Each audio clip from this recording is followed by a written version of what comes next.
ఖర్చులు పెట్టిన దొమ్మపడడానికి ఖర్చులు పెట్టిరంట 2,44,74,724 రూపాయలు 2020-21 సంవత్సరంలో ఖర్చులు పెట్టిరంట. ఇందులో ఇది 2020-21 సంవత్సరంలో.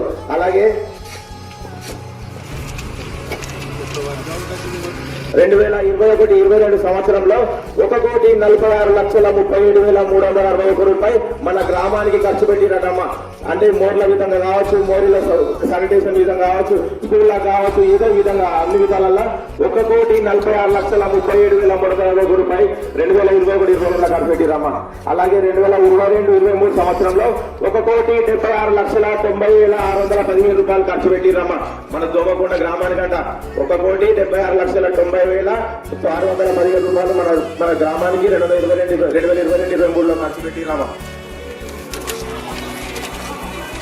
అలాగే 2023-24లో 1,17,63,170 రూపాయలు ఖర్చు పెట్టిరామా. మన గ్రామానికి మనం ఉన్న సర్పంచ్ గాని పంచాయత్ సెక్రటరీ గాని వాళ్ళు 1,17,63,170 రూపాయలు ఖర్చు పెట్టి 2023-24లో.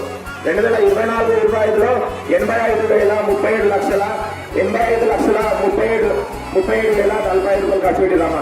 2024-25లో 85,37,45 రూపాయలు ఖర్చు పెట్టిరామా. అంటే ఇన్ని లక్షలు ఇన్ని కోట్లు ఖర్చు పెట్టిరు పలానా 3 సంవత్సరాల నుంచే. ఆ 3 సంవత్సరాల నుంచి ఖర్చు పెడితే అక్కడ మోర్లు చెట్టు కావుతుంది, పిల్లలకు అంగన్వాడీ స్కూల్ ఎందుకు రాలేదు, ఆ పిల్లల విధి దీపాలు కావుతాయమ్మా. ఇన్ని కోట్లు ఎట్టుపోయినాయి అసలు నాకు అర్థమైతలేదు. ఇన్ని కోట్లు ఎట్టుపోయినాయి. పంచాయత్ సెక్రటరీ కానీ సర్పంచ్ కానీ ఇన్ని కోట్లు ఏం చేశారు?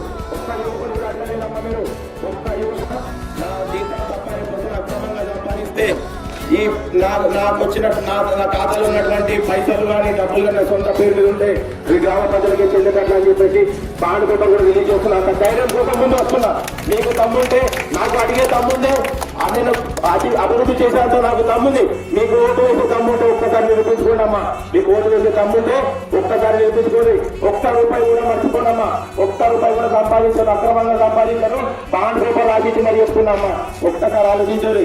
ఒక్కసారి యువతకు ఓటేది, యువతకు ఓటేసిన తర్వాత అభివృద్ధి ఎలా ఉంటుందో చూడరమ్మా. ఒక్కసారి చూడరు.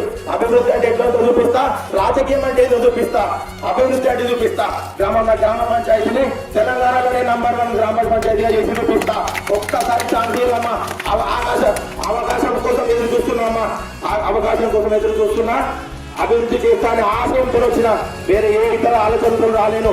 అభివృద్ధి అయితే ఏం పెట్టుకుని వచ్చిన, ప్రతి పేదవాడికి అభివృద్ధి అందాలని ఆలోచనతో వచ్చిన. ఒక్కసారి నమ్మి నా గుర్తు టీవీ రిమోట్ గుర్తమ్మా. 6 నంబర్ పై ఉన్న టీవీ రిమోట్ గుర్తుకు ఓటేసి నన్ను భారీ మెజార్టీతో గెలిపించగలరని కోరుకున్నా.